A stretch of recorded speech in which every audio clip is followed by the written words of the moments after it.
Bonjour amis, je veux vous parler de la voiture Peugeot 407. La Peugeot 407 disposait d'une gamme de moteurs assez étendue, dont certains provenaient de sa devancière. Les moteurs à essence démarrent avec un moteur de 8 litres développant 116 chevaux et vont jusqu'à un moteur de 9 litres développant 211 chevaux. Les moteurs diesel sont des modèles HDI bien connus, d'une cylindrée de 6 à 7 litres. Le plus faible avait 109 chevaux et c'est un moteur très populaire, utilisé dans de nombreux modèles et pas seulement de la marque française.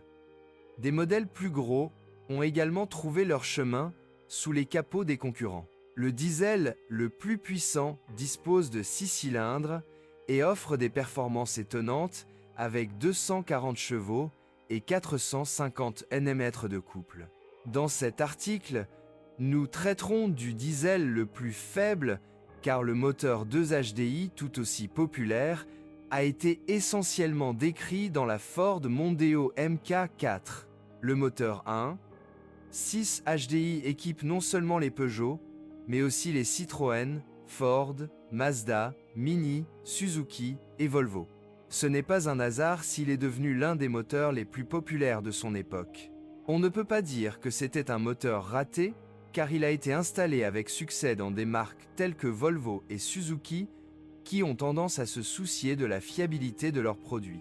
Cette unité est marquée DV6-4 et dès le début, elle était très avancée techniquement, répondant aux normes d'émission Euro 4, contrairement à la version plus faible de 90 CV, non utilisée dans ce modèle. La version plus puissante dispose toujours d'un turbocompresseur à géométrie variable et d'un bimasse volant-moteur, ainsi qu'un filtre à particules dans les Peugeot de type FAP, humide. Le système d'injection a été fourni par Bosch, mais certains sont équipés de composants Siemens. Grâce à sa conception moderne, la petite cylindrée était suffisante pour alimenter même de grandes voitures comme la Peugeot 407. Dans ce modèle, il développe 109 chevaux et un couple de 240 Nm à 1,750 traits main et, grâce à la fonction Overboost, cette valeur augmentait temporairement à 260 Nm. Le 1,6 HDI est le moteur le plus faible de la gamme Peugeot 407, mais il offre des performances décentes, meilleures que les deux moteurs essence les plus faibles. Cependant, il est bas d'une classe en termes de consommation de carburant. Sur l'autoroute, la consommation peut descendre en dessous de 5 litres au 100 km et, en moyenne, elle consomme environ 0 litres au 100 km. Quel est le problème avec la Peugeot 407? Puisque nous parlons du moteur, restons un instant sur ce sujet, car le 1,6 HDI est en proie à des défauts mineurs, parfois gênants. En principe, le moteur n'a pas échappé à la plupart des problèmes qui affectent les conceptions modernes à injection command rail, mais ils ne sont pas majeurs. Il n'y a rien à redire sur la transmission par courroie de distribution, qui est durable et fiable.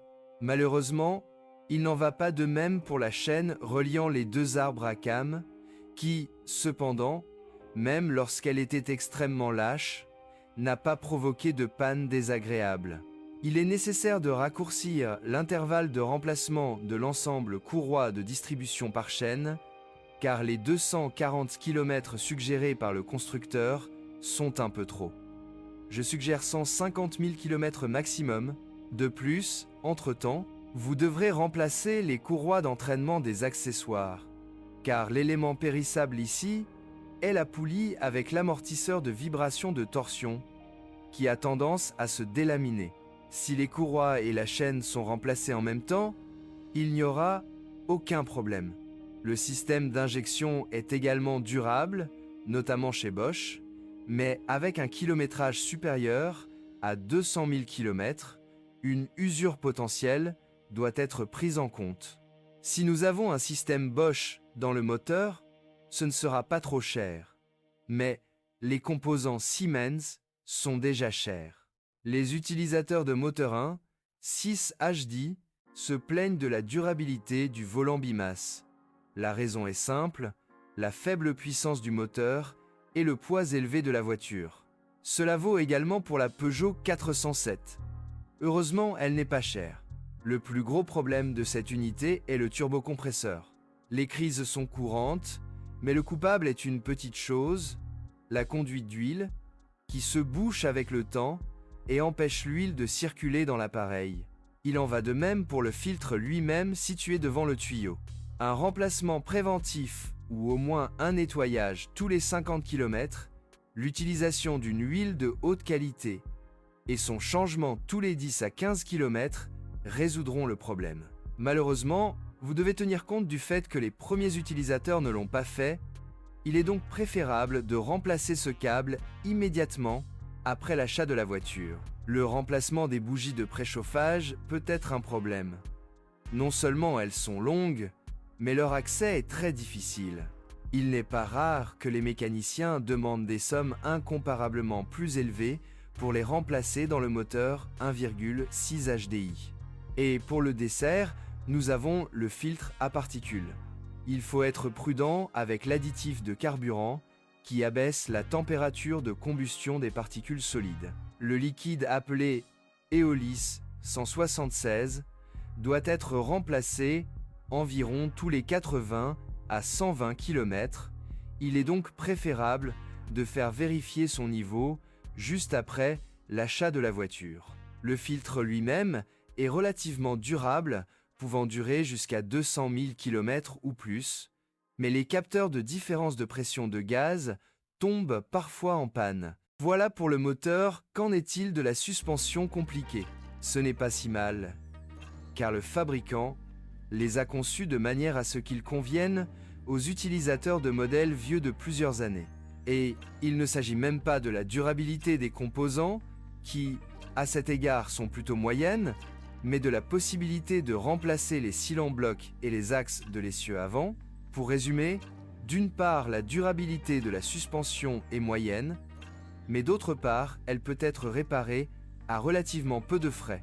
Malgré cela, de nombreuses voitures émettent des bruits de cognement et de claquement. Et si vous n'entendez rien dans une voiture importée de l'étranger, vous entendrez certainement quelque chose après une courte période d'utilisation sur les routes européennes. La protection contre la corrosion mérite d'être saluée. Il est vrai que la voiture n'est pas parfaite à cet égard, mais comparée à, entre autres, le concurrent japonais résiste bien.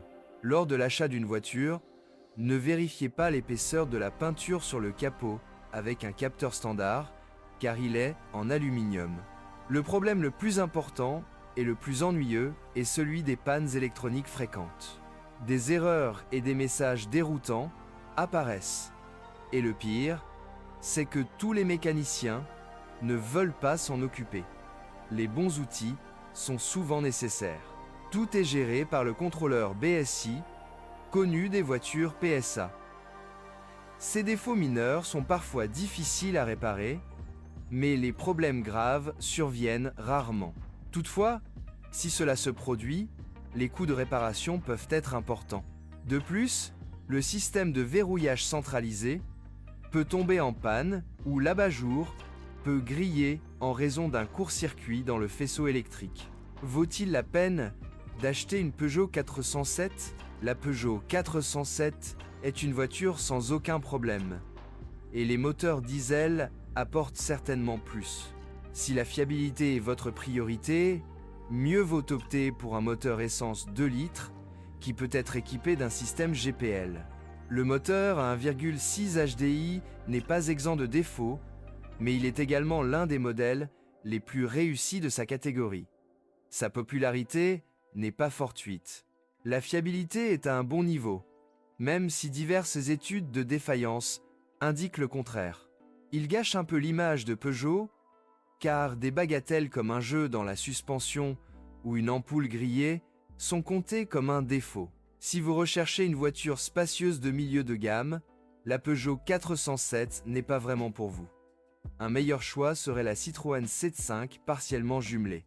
Peugeot, en revanche, vous récompense avec une bonne maniabilité et un bon confort de conduite, ainsi qu'un style supérieur à la moyenne.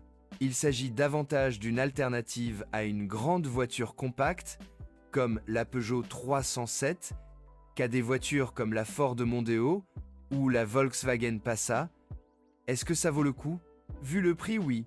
Merci de m'écouter, n'oubliez pas de vous abonner à la chaîne et de noter ma vidéo. Si vous connaissez des problèmes avec cette voiture que je n'ai pas mentionnée, assurez-vous de les publier dans les commentaires.